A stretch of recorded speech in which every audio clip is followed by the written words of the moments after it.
Imagine waking up to find your life savings gone, vanished, stolen by a faceless hacker in the blink of an eye. This isn't a nightmare. It's what happened to thousands of people when a single cybercriminal pulled off one of the biggest heists in history.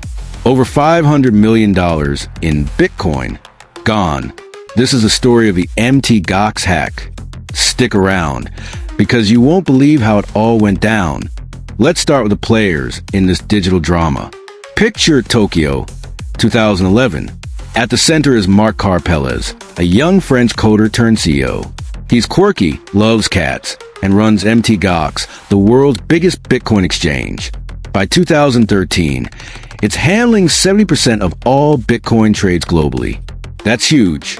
People trusted Mt. Gox with their money. Hundreds of thousands of everyday investors, tech enthusiasts, and early crypto dreamers.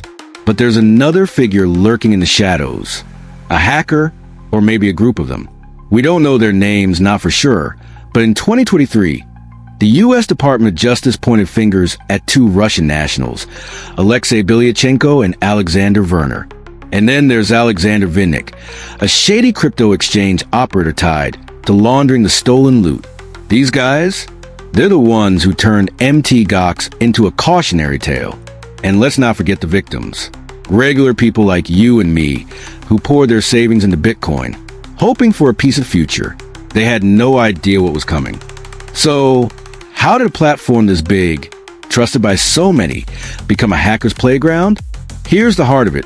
Mt. Gox got hacked. Big time. By early 2014, hackers had siphoned off 850,000 Bitcoins, 750,000 from customers, 100,000 from the company itself. At the time, that was worth about $460 million. Today, try $22 billion. It was the biggest crypto heist ever. The hack wasn't a one-day job. It was a slow, sneaky bleed that started years earlier. Hackers got their hands on Mt. Gox's private keys, the digital equivalent of a bank vault's master code. With those, they could move Bitcoins out bit by bit without anyone noticing. By mid-2013, Mt. Gox was basically a ghost ship, empty of most of its Bitcoins, but still sailing like everything was fine. When the truth came out, chaos erupted. Mt. Gox froze withdrawals, the website went dark, and users panicked. Imagine logging in to see your account at zero. People lost everything. Mt. Gox filed for bankruptcy and Bitcoin's price tanked, shaking the entire crypto world. But when did this all start? And how did no one notice for years? Let's rewind to 2011. Mt. Gox wasn't always a Bitcoin giant. It started as a trading platform for Magic, the gathering cards, hence the name Magic, the gathering online exchange. A guy named Jed McCaleb launched it in 2010, but sold it to Carpelles in 2011 when Bitcoin started taking off. That same year, the first cracks appeared. In June 2011, hackers hit Mt. Gox, stealing 25,000 Bitcoins, worth $400,000 then. They even crashed Bitcoin's price to 1 cent by flooding the market with fake trades. Carpelles brushed it off, tightened security, and kept going. But the real damage was already in motion. By September 2011, hackers had snagged an unencrypted file called wallet.dat, giving them access to Mt. Gox's hot wallets. For 2 years, they quietly drained funds while the exchange grew bigger and bigger. The final blow came in February 2014. On February 7th, Mt. Gox halted withdrawals, blaming technical issues. By February 24th, the site was offline. For days later, they admitted the truth.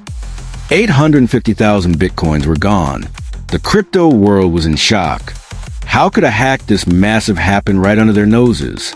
This all went down in Shibuya, Tokyo, a buzzing hub of neon lights and tech dreams.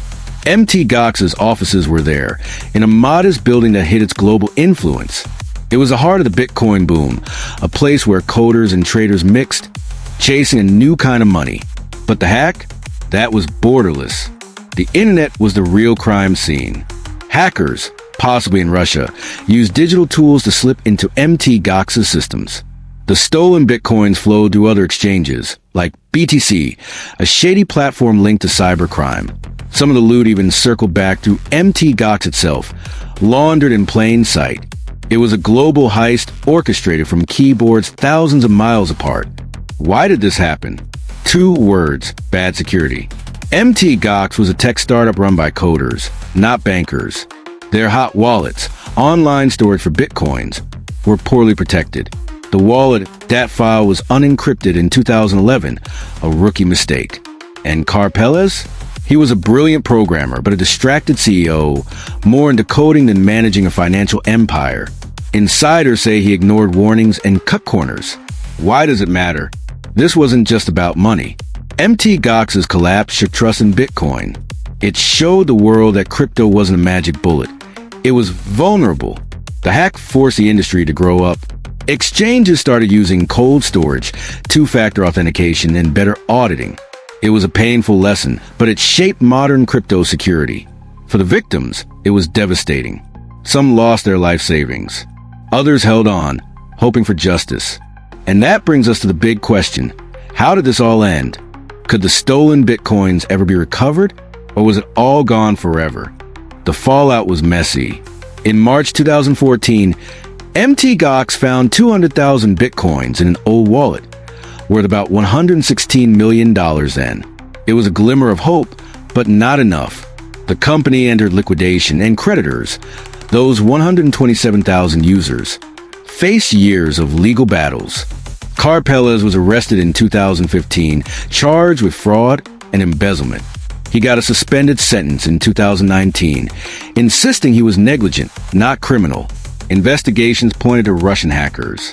In 2023, the DOJ charged Bilyachenko and Verna with stealing 647,000 bitcoins and laundering them through BTC.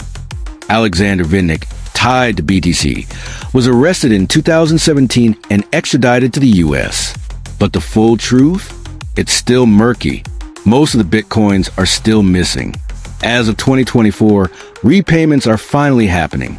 The Mt. Gox trustee is distributing 142,000 bitcoins and $510 million in cash to creditors. Some have gotten payments, but it's a slow process, and many are still waiting. The hack scars linger, but there's hope for closure. The Mt. Gox hack wasn't just a crime. It was a wake-up call.